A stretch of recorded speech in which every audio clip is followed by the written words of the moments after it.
Sahabatku, manusia itu ya Abdullah, yang bermakna hamba Allah.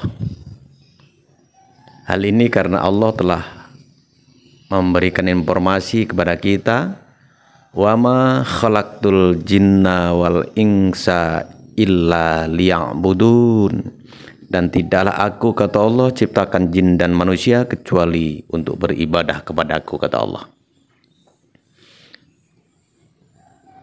Manusia ditugasi untuk mengabdi dan beribadah kepada Allah. Berbeda dengan teori Darwin yang mengatakan manusia dari kera. Dan Abdullah bukan itu. Abdullah adalah hamba Allah yang diciptakan oleh Allah Subhanahu wa Ta'ala dalam bentuk yang sempurna, mempunyai tugas mulia untuk beribadah kepada Allah, untuk menjaga dunia, menjaga bumi, damai sejahtera. Sahabatku, manusia itu juga Bani Adam.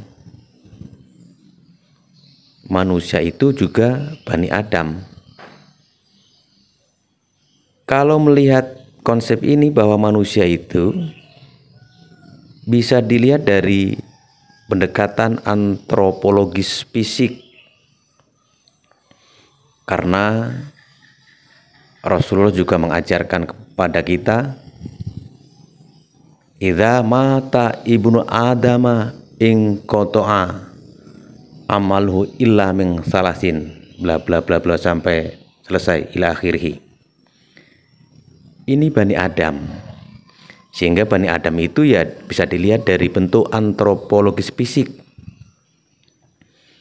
Para ilmuwan, para ahli filsafat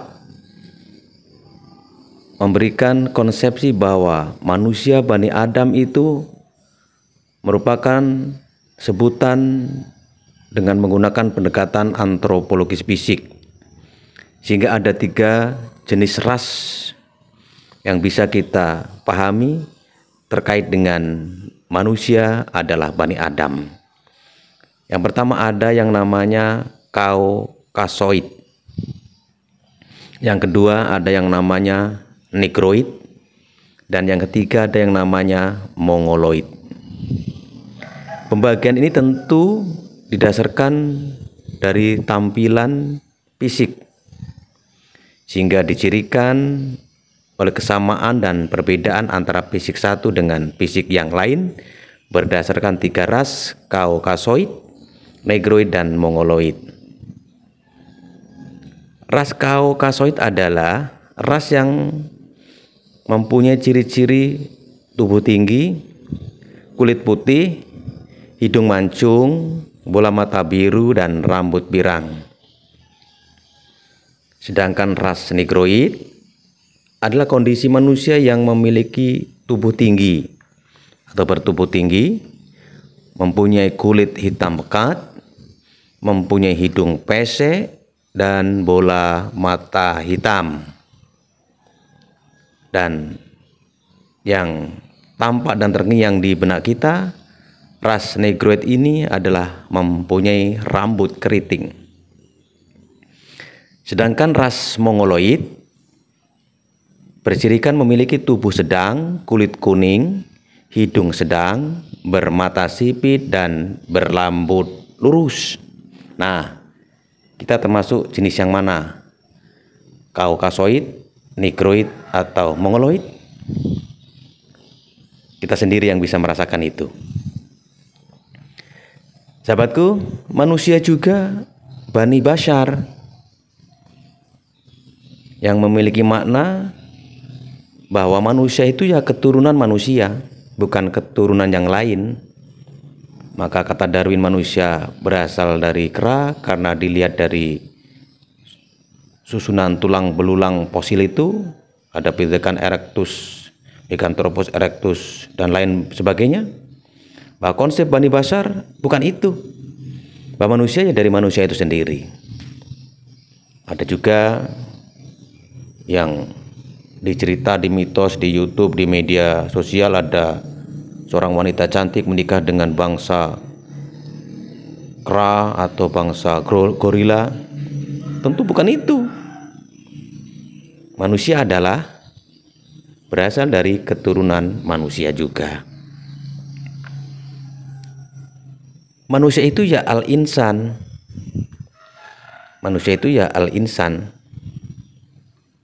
Karena manusia itu unik. Manusia itu ya punya kemampuan yang lunak, jinak, tampak, dan harmonis. Karena itu manusia terkadang memiliki sifat yang menunjukkan kesempurnaannya. Terkadang manusia juga menunjukkan sifat yang lemah. Karena kata Rasul, al-insan makhalul khoto wa nisyan. Sahabatku, manusia juga itu ya al-ins, yang hakikatnya al-ins itu adalah tentang penciptaan manusia ke muka bumi yang ditugasi oleh Allah dengan tugas mulia, yaitu untuk beribadah kepadanya. Cuman bukan hanya al-ins yang ditugaskan oleh Allah, ada juga jin. Karenanya wa ma khalaqtul jinna wal insa illa liya'budun. Sahabatku, manusia juga ya anas. Manusia juga ya anas.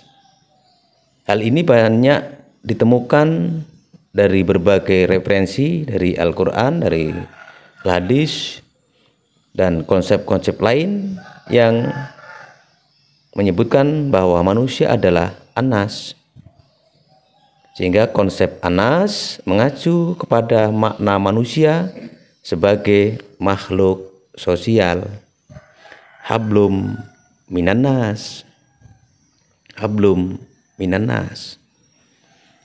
Karena makhluk sosial, maka manusia itu ya tidak bisa hidup tanpa bantuan orang lain. Makanya perlunya bersosialisasi di dalam sebuah wadah, dalam sebuah perkumpulan, di dalam sebuah organisasi.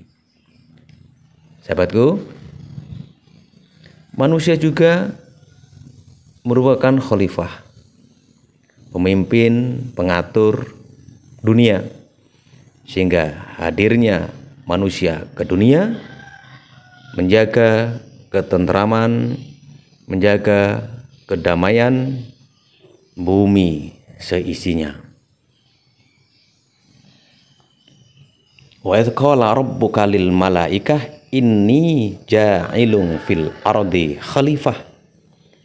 Ingatlah ketika Allah berfirman kepada para malaikat, malaikat, sesungguhnya aku akan menciptakan manusia sebagai khalifah.